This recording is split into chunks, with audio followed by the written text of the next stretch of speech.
criticisms that came up in the presidential campaign this year was that though Trump was tough on China, he has alienated U.S. allies, that he's done that, make America seem bad internationally.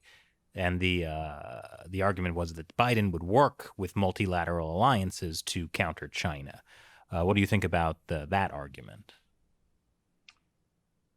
I think it's shallow. I think it ignores anything that happened before January 20th, 2017. You want to look at effective alliance splitting. There's a guy named Xi Jinping who is now in his position. Yeah. Mr. Xi was in charge of the Scarborough Shoal small leading group, which most people probably have never heard of Scarborough Shoal, nor what a small leading group is. So let me explain how that is significant today and in terms of alliances. Scarborough Shoal is claimed by several countries, but it's basically been administered by the Philippines within the Philippines EEZ, and it's always been considered by the U.S. as part of the Philippines. America has a treaty, a mutual defense treaty with the Republic of the Philippines.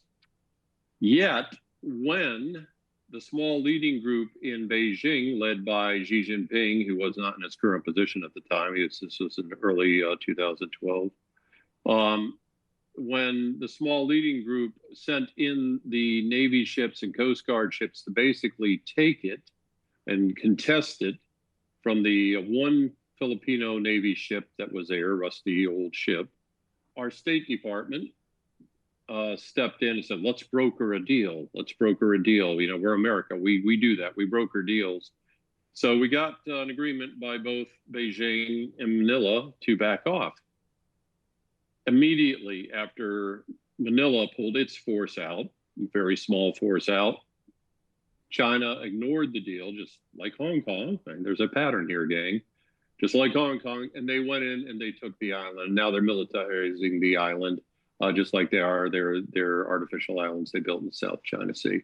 So, okay, what's the broader impact of that? Because Kurt Campbell, who was Assistant Secretary of State at the time, sort of gaffed it off, even after President Aquino from the Philippines flew to Washington, D.C. to beseech President Obama for assistance under the Mutual Defense Treaty. It's sovereign territory of the Republic of Philippines. China's taken it. Mr. Obama, President Obama, please help us under the Mutual Defense Treaty.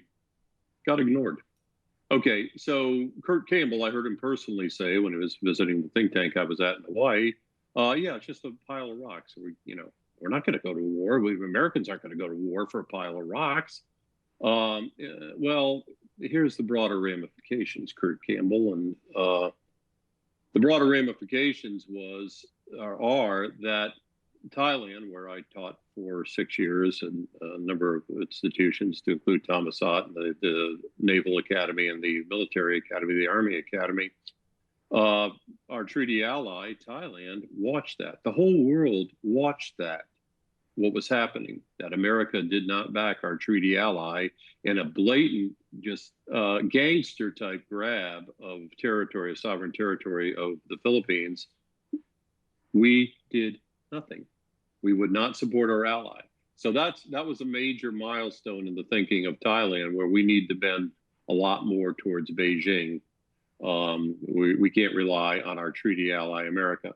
South Korea saw that. Other countries around the world saw that, and they were not enchanted that America showed such weakness. So when you look at things that split alliances, there was our failure to effectively back the Republic of Korea, South Korea, when the Beijing put intense economic pressure, intense political pressure on them, because we asked South Korea to put in radars and anti-ballistic missile system in South Korea.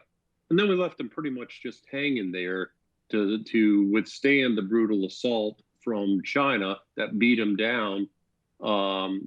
Again, South Korea is saying, America, come on, a little backup here. And we didn't give it to them. So this goes back prior to President Trump. It goes back to the Obama-Biden administration.